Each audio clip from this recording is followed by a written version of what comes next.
Almer, welcome to this explainer on Chapter 19 of the CrPC. Today, we're tackling private complaints. Wait, how do you even initiate criminal proceedings without going to the police first? Imagine you're a victim, but the local police flat out refuse your FIR. What then? It's a massive issue. People feel completely helpless when authorities just stonewall them. The statutory solution is Section 200 of the CrPC. It grants direct magistrate access. So you literally bypass the station and present your facts straight to the judge. Exactly. Normal challan cases rely on police investigation, but complaints are entirely magistrate-led. That's fascinating. It really proves how independent our courts are from the police force. Why bypass the police, though?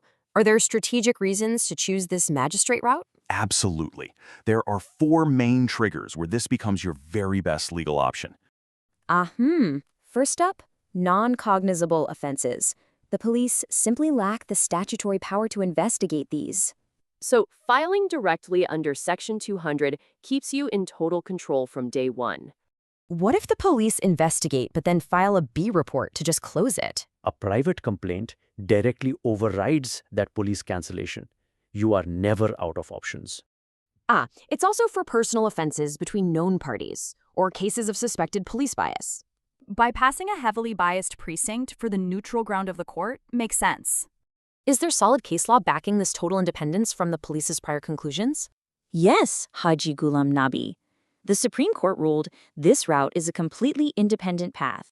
But how does the magistrate filter out malicious or entirely fake criminal claims then? There's a strict mechanism. They definitely don't just blindly accept every single complaint. Under Section 200, the magistrate must immediately examine the complainant on oath. Then they put it in writing, and everyone signs the record right there in court? Precisely. The serious threat of perjury under oath acts as a strict filtering safeguard. Right. A liar might easily fool a cop, but they'll hesitate facing a judge. Are there any exceptions where they can actually skip that initial oath examination? Just 2. Public servants on official duty, or if the complaint was already written. Let's talk trial mechanics. Must the accused appear in person for every minor hearing? Amr, that can be a massive logistical nightmare, placing a huge burden on the accused. Mir, Section 205 of the CrPC provides relief. The magistrate has discretionary power regarding summons.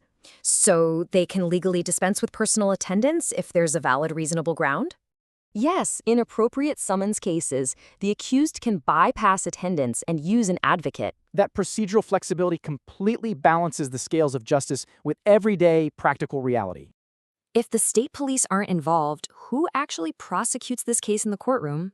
The dynamic totally shifts. The state prosecutor isn't the one questioning the witnesses here. Under Section 225B, you, the complainant, officially become the active private prosecutor. Wait, so I'm personally responsible for producing all evidence and cross-examining the defense?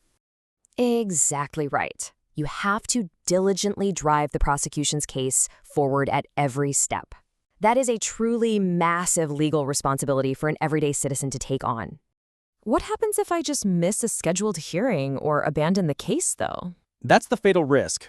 Non-appearance usually results in the immediate acquittal of the accused. No way. What if I get terribly sick? Does an accidental absence instantly free them? Thankfully no. An instant automatic acquittal isn't entirely guaranteed for genuine, unavoidable excuses. The Lahore High Court in Bashir Ahmed ruled it specifically requires a deliberate absence. Meaning the magistrate must actually determine it was intentional and without sufficient cause? Right. Genuine medical emergencies just warrant a standard court adjournment, not an instant acquittal. It's a crucial safeguard that beautifully protects your fundamental right to pursue a genuine grievance. So Section 200 initiates, 205 exempts appearances, and 225B makes you the private prosecutor. You've hit the nail on the head. Those are the core statutory mechanics at play.